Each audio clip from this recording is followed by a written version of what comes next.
Hey everyone, Micah here with Electrek, and today we're reviewing the Kugoo Kirin G3, a full suspension fast electric scooter.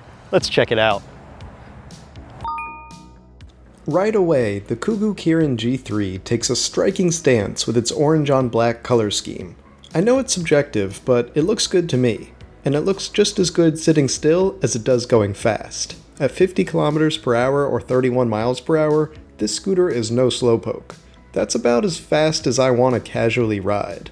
The low 30s of miles per hour feels fast enough to me that I can ride comfortably with local traffic, but not so fast that I can't quickly slow down or maneuver around an obstacle. Once I get into the 40s of miles per hour, it's motorcycle safety gear time for me, but the low 30s is a nice sweet spot. That doesn't mean you can't get hurt at these speeds, and of course you should always wear as much safety gear as you feel comfortable with, but you don't have to worry about breaking too many speed limits with just a 1200 watt motor in the rear wheel. 1.2 kilowatts is a good enough amount of power for peppy starts and for hill climbing on modest inclines, but it's not going to send you flying off the back of the scooter either. It's a comfortable start with decent acceleration, don't get me wrong, but it's not going to be a race scooter experience. Now that modest power is matched by a fairly modest battery too. With over 900 watt-hours of capacity from a 52 volt and 18 amp hour battery, the Kugoo Kirin G3 has respectable range of up to 40 miles or 64 kilometers.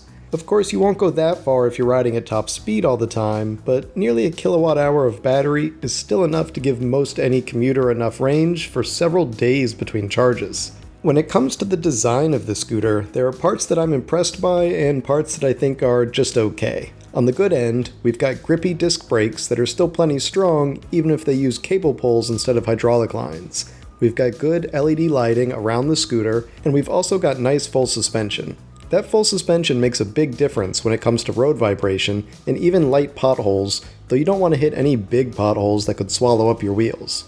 I also like the folding mechanism here, which uses a massive bolt to ensure that the stem stays upright when you're riding. However, the orange strap that gets used to lock the scooter into the folded position so you can pick it up seems like a bit of a last-minute afterthought kind of situation.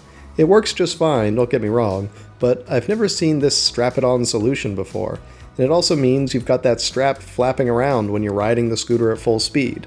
Though maybe that orange flapping flag helps visibility. There you go, it's a safety feature. Another area of the scooter that I wasn't a huge fan of was the touchscreen. It looks nice and it's plenty visible, but why make it a touchscreen? When you're riding around, it's going to be bouncing around and hard to aim at those buttons with your fingers. Plus, you don't really want to take a hand off the bars anyways to switch ride modes while you're in the middle of a ride. That's why most scooters have physical buttons near the end of the bars, so you can control the inputs without taking your hands off. Moving on, at about 55 pounds or 25 kilos, the scooter isn't exactly something you'll want to carry all day, but it is manageable for short lifts. This is really more of a keep it on the ground type of scooter anyways. It's not a little 20-pound mosquito that's meant for carrying on the subway each day.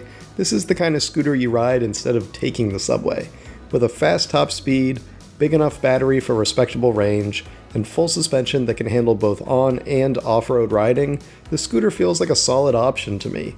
And at its current price of $1,099, it also seems like a decent deal too.